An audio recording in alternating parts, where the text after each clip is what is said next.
Welcome through Nandita's lens. আমি Nandita, Canada থেকে। আজ আমার মেয়ের জন্মদিন। সেই উপলক্ষে বাড়িতে চকলেট কেক আর বেকড রসগোল্লা বানালাম। বেকড রসগোল্লাটা কিভাবে বানালাম তা আজ আপনাদের সঙ্গে শেয়ার করব। রসগোল্লা বানানোর জন্য আমি এখানে 3.25% ফ্যাট মিল্কটাই ইউজ করে থাকি। আমি 1.5 লিটার দুধের ছানা বানিয়ে নিলাম। ছানাটা খুবই ভালোভাবে মাখতে হবে, যাতে ওই ছানার মধ্যে কোনো লাম্প না থাকে। ছানা যত স্মুথ বা নরম মাখা হবে, রসগোল্লা ততই ভালো হবে। এবার আমি রসগোল্লার বলগুলো বানানোর জন্য কয়েকটা ভাগে ডিভাইড করে নিলাম ছানাটাকে। আমি একটু বড় সাইজেরই বানাচ্ছি, তাহলে বেকড রসগোল্লাগুলো দেখতেও ভালো লাগবে। যে কোনো মিষ্টি বা রসগোল্লা বানানোর জন্য কিভাবে সফট ছানা বানাতে হবে তা আমার চ্যানেলে অনেকগুলো ভিডিওতেই দেয়া আছে। এবার সুগার সিরাপ বানানোর জন্য আমি একটা পাত্রে 4 কাপ জল আর 2 কাপ চিনি নিয়ে নিলাম।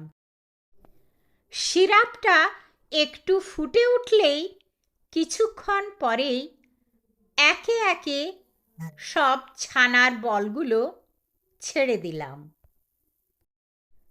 মনে রাখতে হবে, রসগোল্লা বানানোর জন্য সুগার সিরাপ সবসময় খুবই পাতলা তৈরি করতে হবে, কোনো তার তৈরি হবে না এতে। এবার এটা ঢাকা দিয়ে আমি 40 থেকে 45 মিনিটসের মতো ফুটতে দেব। আমার রসগোল্লা তৈরি হয়ে গেল। রসগোল্লাগুলো সাইজে প্রায় ডবল হয়ে গেছে। রসগোল্লাকে সফট রাখার জন্য সবসময় ওটা তৈরি হওয়ার পর একটা পাত্রে খুব ঠান্ডা জল নিয়ে রসগোল্লার রসগুলো নিংড়ে ওখানে 1 ঘন্টার মতো রেখে দিতে হবে। 1 ঘন্টা পরে ওগুলো একে একে তুলে আবার জলটা নিংড়ে রেখে দেব আমি। ঠান্ডা সুগার সিরাপটা আবার ওর মধ্যে ঢেলে দিলাম। এগুলো কত সফট হয়েছে সেটা নিশ্চয়ই বুঝতে পাচ্ছেন। নিংড়ে দিলে পুরো রসটা বেরিয়ে আসছে। তারপর রসের ভেতরে দিয়ে দিলে আবার সেটা ফুলে উঠছে।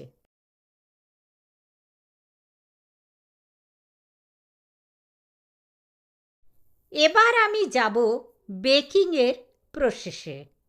তার জন্য একটা বেকিং ট্রে নিতে হবে। তারপর রসগোল্লাগুলো একে একে অল্প নিংড়ে ট্রের মধ্যে সাজিয়ে রাখতে হবে।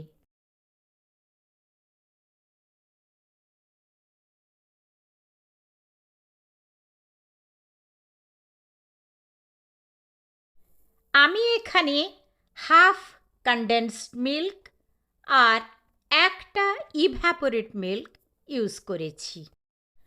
আপনি যদি আরেকটু বেশি মিষ্টি করতে চান এটা, তাহলে একটা পুরো কনডেন্সড মিল্ক ইউজ করতে পারেন।